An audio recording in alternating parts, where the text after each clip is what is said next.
ಉಡಾಯಿಸೋ ಖಾರ ಬಣ್ಣ ರುಚಿಯನ್ನು ನೀಡುತ್ತದೆ. ಮೆಣಸಿನ ಪುಡಿ ಚಿಂದಿ ಉಡಾಯಿಸೋ ಖಾರ ಬಣ್ಣ ರುಚಿ. ಜಾತಿಗಣತಿಗೆ ಪ್ರಬಲ ಸಮುದಾಯ ವಿರೋಧವನ್ನ ವ್ಯಕ್ತಪಡಿಸಿದೆ. ಆಲ್ರೆಡಿ ಒಗ್ಗಟ್ಟು ಪ್ರದರ್ಶನಕ್ಕೆ ಮುಂದಾಗಿದೆ ದಲಿತ ಸಚಿವರುಗಳು. ಮುನಿಯಪ್ಪ ನಿವಾಸಕ್ಕೆ ಸತೀಶ್ ಜಾರಕಿಹೊಳಿ ಭೇಟಿಯನ್ನ ಕೊಟ್ಟಿದ್ದಾರೆ. ಜಾತಿ ಜಟಾಪಟಿ ಜಂಗಿ ಕುಸ್ತಿ ಕಾಂಗ್ರೆಸ್ನಲ್ಲಿ ಮುಂದುವರೆದಿದೆ. ನಿನ್ನೆ ವಿಶೇಷ ಕ್ಯಾಬಿನೆಟ್ನಲ್ಲಿ ಯಾವುದೇ ತೀರ್ಮಾನ ಆಗಿಲ್ಲ, ಅಪೂರ್ಣ ಆಯಿತು ಸಭೆ. ಈಗ ಒಗ್ಗಟ್ಟು ಪ್ರದರ್ಶನದ ವೇದಿಕೆ ಸಜ್ಜಾಗುತ್ತಾ ಇದೆ. ಮೊನ್ನೆ ಒಕ್ಕಲಿಗ ನಾಯಕರು ಸಭೆ ಮಾಡಿದ್ರು, ಈಗ ದಲಿತ ಸಚಿವರು ಒಟ್ಟಿಗೆ ಸೇರುತ್ತಾ ಇದ್ದಾರೆ. ಜಾರಕಿಹೊಳಿ ಬಂದಿದ್ದಾರೆ ಮುನಿಯಪ್ಪ ನಿವಾಸಕ್ಕೆ. ಜಾತಿ ಗಣತಿ ವಿಚಾರ, ಒಳ ಮೀಸಲಾತಿ ಬಗ್ಗೆ ಗಂಭೀರವಾದಂಥ ಚರ್ಚೆಗಳಾಗುತ್ತಾ ಇದೆ. ಪ್ರಬಲ ಸಮುದಾಯಗಳ ವಿರೋಧ ಕುರಿತು ಚರ್ಚೆ ನಡೀತಾ ಇದೆ. ಜಾತಿ ಗಣತಿ ವರದಿ ಜಾರಿ ಆಗಲೇಬೇಕು, ಅದರಿಂದ ಹಿಂದೆ ಸರಿಯುವಂಥ ಮಾತೇ ಇಲ್ಲ. ಮತ್ತೆ ಒಳ ಮೀಸಲಾತಿ ಕೂಡ ಜಾರಿಯಾಗಬೇಕು. ಈ ವಿಚಾರದಲ್ಲಿ ನಾವು ಒಗ್ಗಟ್ಟಾಗಿರಬೇಕು. ಈ ವರದಿ ಜಾರಿಯಾಗುವ ಸಂಬಂಧ ನಾವೆಲ್ಲರೂ ಅಂದರೆ OBC ಸಮುದಾಯದ ಸಚಿವರುಗಳು, MLAಗಳು, ಎಲ್ಲ ನಾಯಕರು ಕೂಡ ಒಟ್ಟಾಗಿರಬೇಕು. ನಮ್ಮ ನಿಲುವು ಬದ್ಧ. ಲಿಂಗಾಯತರು ಒಕ್ಕಲಿಗರು ವಿರೋಧವನ್ನು ಮಾಡ್ತಾ ಇದ್ದಾರೆ, ಮಾಡಲಿ. ಆದರೆ ನಮ್ಮ ಸಮುದಾಯದ ಹಿತದೃಷ್ಟಿಯಿಂದ ನಾವು ಇದನ್ನು ಸಮರ್ಥನೆ ಮಾಡಿಕೊಳ್ಳೇಬೇಕು. ಮುಖ್ಯಮಂತ್ರಿಗಳ ಮೇಲೆ ಒತ್ತಡ ಹಾಕೋಣ. ಮೇ 2ನೇ ತಾರೀಕು ಮತ್ತೊಂದು ಕ್ಯಾಬಿನೆಟ್ ಇದೆ, ಅಲ್ಲಿ ಚರ್ಚೆ ಮಾಡೋಣ, ಧ್ವನಿ ಎತ್ತೋಣ, ಒಟ್ಟಾಗಿರೋಣ. ನಾವು OBC ಸಮುದಾಯದ ಶಕ್ತಿ ಏನು ಅಂತ ತೋರಿಸೋಣ. ಈ ಜಂಜಾಟ ಇದೆ ಅಲ್ವಾ, ಜಾತಿ ಜನಗಣತಿ ಜಂಜಾಟ, ಅದಿನ್ನೂ ಕೂಡ ಬಗೆಹರಿತಾ ಇಲ್ಲ. ಯಾಕಂತ ಹೇಳಿದ್ರೆ ಈಗ OBC ಸಮುದಾಯದ ನಾಯಕರೇನಿದ್ದಾರೆ ಎಲ್ಲ ಇನ್ಕ್ಲೂಡಿಂಗ್ SC/ST ಕೂಡ ಈ ಜಾತಿ ಗಣತಿ ವರದಿ ಜಾರಿ ಆಯಿತು ಅಂತ ಹೇಳಿದ್ರೆ ಅನುಕೂಲ ಆಗುತ್ತೆ. ಮೀಸಲಾತಿ ಜೊತೆಗೆ ಸರ್ಕಾರಿ ಸೌಲಭ್ಯಗಳು ಕೂಡ ಸಿಗುತ್ತೆ ಅನ್ನುವಂತಹ ನಿರೀಕ್ಷೆಯಲ್ಲಿದ್ದಾರೆ. ಆದರೆ ಲಿಂಗಾಯತರು ಮತ್ತು ಒಕ್ಕಲಿಗ ಸಮುದಾಯದ ನಾಯಕರು ವಿರೋಧವನ್ನು ವ್ಯಕ್ತಪಡಿಸ್ತಾನೇ ಇದ್ದಾರೆ. ಹೇಗೆ ನಾವು ಇದನ್ನು ಜಾರಿ ಮಾಡುವಂತಹ ಒಂದು ಒತ್ತಡವನ್ನು ಹಾಕಬೇಕು, ಇದು ಜಾರಿ ಆದರೆ ನಮ್ಮ ಸಮುದಾಯಕ್ಕೆ ಏನೆಲ್ಲ ಅನುಕೂಲ ಆಗುತ್ತೆ, ಮುಖ್ಯಮಂತ್ರಿಗಳನ್ನು ಹೇಗೆ ಮನವೊಲಿಸಬೇಕು, ಹೈಕಮಾಂಡ್ ಗಮನಕ್ಕೆ ಇದನ್ನು ಹೇಗೆ ಮುಟ್ಟಿಸಬೇಕು, ಹೇಗೆ ವಾದ ಮಾಡಬೇಕು ಕ್ಯಾಬಿನೆಟ್ನಲ್ಲಿ, ಇದೆಲ್ಲದರ ಬಗ್ಗೆ ಕೂಡ ಚರ್ಚೆ ನಡೀತಾ ಇದೆ. ಮತ್ತಷ್ಟು ಮಾಹಿತಿ ರಾಕೇಶ್ ನೀಡ್ತಾರೆ ನೇರ ಸಂಪರ್ಕದಲ್ಲಿ. ರಾಕೇಶ್, ನೋಡ್ತಾ ಇದ್ದೀವಿ ಜಾತಿ ಗಣತಿ ಜಟಾಪಟಿಯನ್ನು ಬಗೆಹರಿಯುವಂಥ ಸಾಧ್ಯತೆಗಳೇ ಕಾಣಿಸ್ತಾ ಇಲ್ಲ. ಈಗ ಯಾರೇ ವಿರೋಧ ಮಾಡಿದರೂ ಕೂಡ ನಾವು ಪ್ರಬಲವಾಗಿ ಜಾರಿ ಆಗಲೇಬೇಕು ಅನ್ನುವಂಥ ಒತ್ತಡ ತರಬೇಕು ಅನ್ನುವಂಥ ನಿಟ್ಟಿನಲ್ಲಿ ದಲಿತ ಸಚಿವರು ಯಾವ ರೀತಿ ಶಕ್ತಿ ಪ್ರದರ್ಶನಕ್ಕೆ ಮುಂದಾಗಿದ್ದಾರೆ, ಅವರ ನಿಲುವುಗಳೇನಿದ್ದಾವೆ, ನೆಕ್ಸ್ಟ್ ಕ್ಯಾಬಿನೆಟ್ನಲ್ಲಿ ಯಾವ ವಿಚಾರಗಳನ್ನು ಧ್ವನಿ ಎತ್ತಬೇಕು ಅಂಥೇಳಿ ನಿರ್ಧಾರಕ್ಕೆ ಬರಬಹುದು?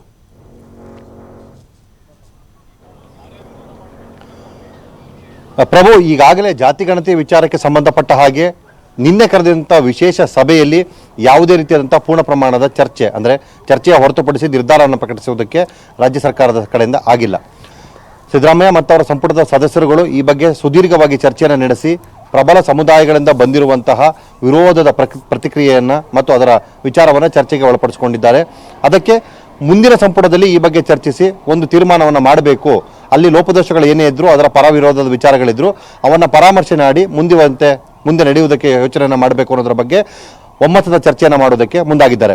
ಇದರ ನಡುವೆ ಇವತ್ತು ದಲಿತ ಸಮುದಾಯದ ಪ್ರಮುಖ ಮುಖಂಡರಾಗಿರುವಂತಹ ಹಾಗೆ ಸಚಿವರುಗಳಾದಂತಹ ಸತೀಶ್ ಜಾರಕಿಹೊಳಿ ಮತ್ತು ಮುನಿಯಪ್ಪನವರು ಇವತ್ತು ಬೆಂಗಳೂರಿನಲ್ಲಿ ಭೇಟಿಯಾಗಿದ್ದಾರೆ. ಇದೊಂದು ಔಪಚಾರಿಕ ಭೇಟಿ ಅನ್ನುವಂಥ ಮಾತನ್ನು ಅವರು ಹೇಳ್ಕೊಂಡಿದ್ರು ಕೂಡ ಅವರ ಚರ್ಚೆಯ ವೇಳೆ ಜಾತಿ ಗಣತಿಯ ವಿಚಾರವೂ ಕೂಡ ಚರ್ಚಿಸಲ್ಪಟ್ಟಿದೆ ಅನ್ನುವ ಮಾಹಿತಿ ಸಿಕ್ಕಿದೆ. ಈಗಾಗಲೇ ಗಣತಿಯ ವಿಚಾರಕ್ಕೆ ಸಂಬಂಧಪಟ್ಟ ಹಾಗೆ ಸರ್ಕಾರದ ಈ ಪ್ರಬಲ ವರ್ಗದ ಸಚಿವರುಗಳು ಹಾಗೆ ಹಿಂದುಳಿದ ವರ್ಗದ ಸಚಿವರ ನಡುವೆ ಒಂದು ರೀತಿಯಂತಹ ಮುಸುಕಿನ ತೆರೆಮರೆಯ ಹೋರಾಟ ಕೂಡ ನಡೀತಾ ಇದೆ. ಅಂದರೆ ಉದ್ದಾಟದ ಲೆಕ್ಕಾಚಾರದಲ್ಲಿ ಇಲ್ಲಿದೆ. ಒಂದು ಹಂತಕ್ಕೆ ಹಿಂದುಳಿದ ವರ್ಗದ ಸಚಿವರುಗಳೆಲ್ಲರೂ ಕೂಡ ಈ ವರದಿಯನ್ನು ಜಾರಿ ಮಾಡಲೇಬೇಕು, ಇದರಲ್ಲಿ ಅಂತಹ ಲೋಪದೋಷಗಳೇನು ಕಾಣ್ತಾ ಇಲ್ಲ. ಒಂದಷ್ಟು ವರದಿಯಲ್ಲಿನ ವಿಚಾರಗಳನ್ನು ಪರಾಮರ್ಶೆ ಮಾಡುವುದರ ನಂತರದಲ್ಲಿ ಇದನ್ನು ಜಾರಿ ಮಾಡೋದು ಸೂಕ್ತ ಅನ್ನುವಂತಹ ಒತ್ತಾಯವನ್ನು ಅವರು ಮಾಡಿದರೆ, ಮೇಲ್ವರ್ಗದ ಮತ್ತು ಪ್ರಬಲ ಸಮುದಾಯದ ಸಚಿವರುಗಳು ಇಲ್ಲಾಗಿರುವಂತಹ ಲೆಕ್ಕಾಚಾರಗಳು ಸರಿಯಾಗಿಲ್ಲ, ಅಂಕಿಅಂಶಗಳನ್ನು ಬದಲಾಯಿಸಿ ತೋರಿಸಲಾಗ್ತಾ ಇದೆ, ಸಮುದಾಯಕ್ಕೆ ಸರಿಯಾದ ನ್ಯಾಯವನ್ನು ಕೊಡುವ ಪ್ರಕ್ರಿಯೆಯಲ್ಲಿ ಇದಾಗಿಲ್ಲ, ಹೀಗಾಗಿ ಇದರ ಬಗ್ಗೆ ಮತ್ತೊಮ್ಮೆ ಪುನಃ ಪರಿಶೀಲನೆ ಮಾಡುವಂತಹ ಜವಾಬ್ದಾರಿ ಇದೆ ಸರ್ಕಾರಕ್ಕೆ. ಆ ನಿಟ್ಟಿನಲ್ಲಿ ಸರ್ಕಾರ ಮುಂದುವರಿಬೇಕು.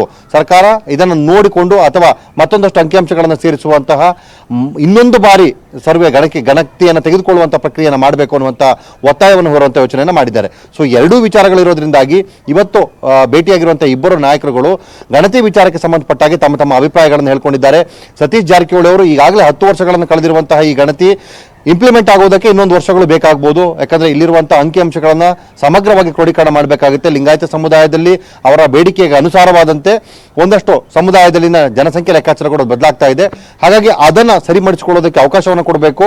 ಹೆಚ್ಚುವರಿ ಅಂಕಿಅಂಶಗಳನ್ನು ಸೇರಿಸುವುದಕ್ಕೆ ಅವಕಾಶವನ್ನು ಮಾಡಿಕೊಟ್ರೆ ಮಾತ್ರ ಇಲ್ಲಿನ ಅಸಮಾಧಾನತೆ ಅಥವಾ ಅವರು ಕೇಳ್ತಿರುವಂತಹ ಆರೋಪದ ಮತ್ತು ಬೇಡಿಕೆಯ ವಿಚಾರಗಳಿಗೆ ಸ್ಪಷ್ಟೀಕರಣವನ್ನು ಕೊಡೋದಕ್ಕೆ ಸಾಧ್ಯವಾಗುತ್ತೆ.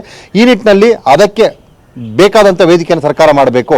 ಅದರ ಹೊರತಾಗಿ ವಿಳಂಬ ಮಾಡದ ರೀತಿಯಲ್ಲಿ ಈಗಿರುವಂತಹ ಗಣತಿಯನ್ನು ಜಾರಿ ಮಾಡಲೇಬೇಕು. ಯಾಕಂದರೆ ಇದು ಜನರೇ ಕೊಟ್ಟಿರುವಂತಹ ಡಾಟಾ, ಜನ ಕೊಟ್ಟಿರುವ ಮಾಹಿತಿಯನ್ನು ಸಂಗ್ರಹಿಸಿ ಗಣತಿ ಕಾರ್ಯವನ್ನು ಮಾಡಲಾಗಿದೆ. ಈಗ ಅವರ ವಿಚಾರವನ್ನು ಅವರದ್ದೇ ದಾಟಿಯಲ್ಲಿ ಪ್ರೆಸೆಂಟ್ ಮಾಡೋದಷ್ಟು ನಮಗೆ ಉಳಿದಿರುವ ವಿಚಾರ. ಅದನ್ನು ಯಾವ ರೀತಿ ಮಾಡಬೇಕು ಅನ್ನುವಂಥ ನಿಟ್ಟಿನಲ್ಲಿ ಸರ್ಕಾರ ಏನು ಕ್ರಮವನ್ನು ತೆಗೆದುಕೊಳ್ಬೇಕು ಅನ್ನೋದ್ರ ಚರ್ಚೆ ಆಗಬೇಕು ಅನ್ನುವಂಥ ಮಾತನ್ನು ಹೇಳ್ಕೊಂಡಿದ್ದಾರೆ.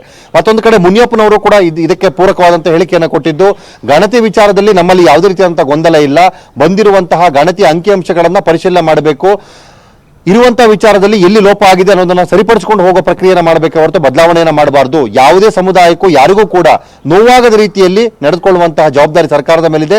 ಎಲ್ಲರಿಗೂ ನ್ಯಾಯಯುತವಾದಂತಹ ನ್ಯಾಯ ಸಲ್ಲಿಸುವ ರೀತಿಯಲ್ಲೇ ಗಣತಿ ಅಂಕಿಅಂಶಗಳನ್ನು ಪ್ರಸ್ತುತಪಡಿಸ್ತೇವೆ, ಹಾಗೆ ಜಾರಿಗೊಳಿಸುವಂಥ ಪ್ರಕ್ರಿಯೆಯನ್ನು ನಮ್ಮ ಸರ್ಕಾರ ಮಾಡಲಿದೆ ಅನ್ನುವಂಥ ಮಾತನ್ನು ಹೇಳ್ಕೊಂಡಿದ್ದಾರೆ. ಸೊ ಇಬ್ಬರು ನಾಯಕರುಗಳು ಈ ವಿಚಾರದಲ್ಲಿ ತಮ್ಮ ನಿಲುವನ್ನು ಸ್ಪಷ್ಟಪಡಿಸಿದ್ದಾರೆ. ಹಾಗೆ ಉಳಿದ ಸಚಿವರುಗಳ ಅಭಿಮತವನ್ನು ಕೂಡ ಅವರಲ್ಲಿ ಹೇಳ್ಕೊಂಡಿದ್ದಾರೆ.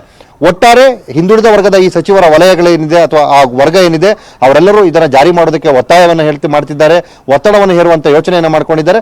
ಹಾಗೆ ಪ್ರಬಲ ಸಮುದಾಯದವರು ಪಕ್ಷದ ವೇದಿಕೆಯಲ್ಲಿ ಇದನ್ನು ಚರ್ಚೆ ಮಾಡಬೇಕು. ಸರ್ಕಾರಕ್ಕೆ ಮುಜುಗರವಾಗದ ರೀತಿಯಲ್ಲೂ ಸಮುದಾಯದ ಹಿತ ಕಾಪಾಡುವ ನಿಟ್ಟಿನಲ್ಲಿ ತೆಗೆದುಕೊಳ್ಳಬೇಕಾದಂಥ ನಿಲುವುಗಳೇನು ಅನ್ನೋದರ ಬಗ್ಗೆ ಮುಖ್ಯಮಂತ್ರಿಗಳಿಗೆ ಮನವಿಯನ್ನು ಸಲ್ಲಿಸಲಿದ್ದಾರೆ. ಹೀಗೆ ಈ ಎರಡೂ ಅಂಶಗಳನ್ನು ಪರಿಗಣಿಸಿಕೊಂಡು ಮುಂದಿನ ಸಂಪುಟ ಸಭೆಯಲ್ಲಿ ಸಮಗ್ರವಾಗಿ ಇದರ ಬಗ್ಗೆ ಚರ್ಚೆಯನ್ನು ನಡೆಸಿ ಅನುಷ್ಠಾನಕ್ಕೆ ಮೊದಲು ಮತ್ತೊಂದು ಅಧ್ಯಯನ ಸಮಿತಿಯನ್ನು ಮಾಡಿ ಈ ಅಂಕಿಅಂಶಗಳನ್ನು ಸೇರಿಸುವುದು ಅಥವಾ ಸರ್ವೆಯಲ್ಲಿ ಎಲ್ಲೆಲ್ಲಿ ಯಾವ್ಯಾವ ಕಡೆ ಲೋಪ ಆಗಿದೆ ಅಂತದ್ದು ಅಲ್ಲಿ ರೀಸರ್ವೆಯನ್ನು ಮಾಡುವುದು ಅಥವಾ ಒಟ್ಟಾರೆಯಾಗಿ ಸರ್ವೆ ಕಾರ್ಯವನ್ನು ಮತ್ತೊಂದು ಬಾರಿಗೆ ಮಾಡುವುದು, ಹೀಗೆ ಯಾವ್ಯಾವ ಶಿಫಾರಸುಗಳು ಬರ್ತವೆ ಅವೆಲ್ಲವನ್ನು ಪರಾಮರ್ಶೆ ಮಾಡಿ ಅಂತಿಮವಾಗಿ ಒಂದು ನಿರ್ಧಾರಕ್ಕೆ ಬಂದು 10 ವರ್ಷ ಕಳೆದಿರುವಂತಹ ಈ ಗಣತಿಯ ವರದಿಯನ್ನು ಅತಿ ಶೀಘ್ರದಲ್ಲೇ ಮಂಡಿಸುವಂತಹ ಪ್ರಕ್ರಿಯೆಯನ್ನು ಜಾರಿ ಮಾಡುವಂಥ ಯೋಚನೆಯನ್ನು ಮಾಡುವುದಕ್ಕೆ ಸಿದ್ಧತೆಯನ್ನು ಮಾಡಿಕೊಳ್ತಿದೆ. ಸೊ ಇನ್ನೊಂದು 2-3 ಸಚಿವ ಸಂಪುಟ ಸಭೆಗಳಲ್ಲಿ ಇದರ ಬಗ್ಗೆ ಸ್ಪಷ್ಟ ನಿರ್ಧಾರವನ್ನು ಪಡೆದುಕೊಳ್ಳಬಹುದು ಅನ್ನುವಂತಹ ನಿರೀಕ್ಷೆಯನ್ನು ಮಾಡಲಾಗ್ತಾ ಇದೆ. ಪ್ರಭು, ಅಂದ್ರೆ ರಾಕೇಶ್, ಈಗ ಪ್ರತಿಯೊಬ್ಬರು ಕೂಡ ನಾಯಕರ ಅಭಿಪ್ರಾಯ ನೋಡ್ತಾ ಇದ್ದೀವಿ. ಅಂದರೆ ಸಮುದಾಯದ ಹಿತ ಕೂಡ ಮುಖ್ಯ ಅಂಥೇಳಿ ಎಲ್ಲರೂ ಆಲೋಚನೆಯನ್ನು ಮಾಡ್ತಾ ಇದ್ದಾರೆ. ಹಾಗಾಗಿ OBC ಸಮುದಾಯ ಏನಿದೆ ಕಾಂಗ್ರೆಸ್ ಜೊತೆಗೆ ಗಟ್ಟಿಯಾಗಿ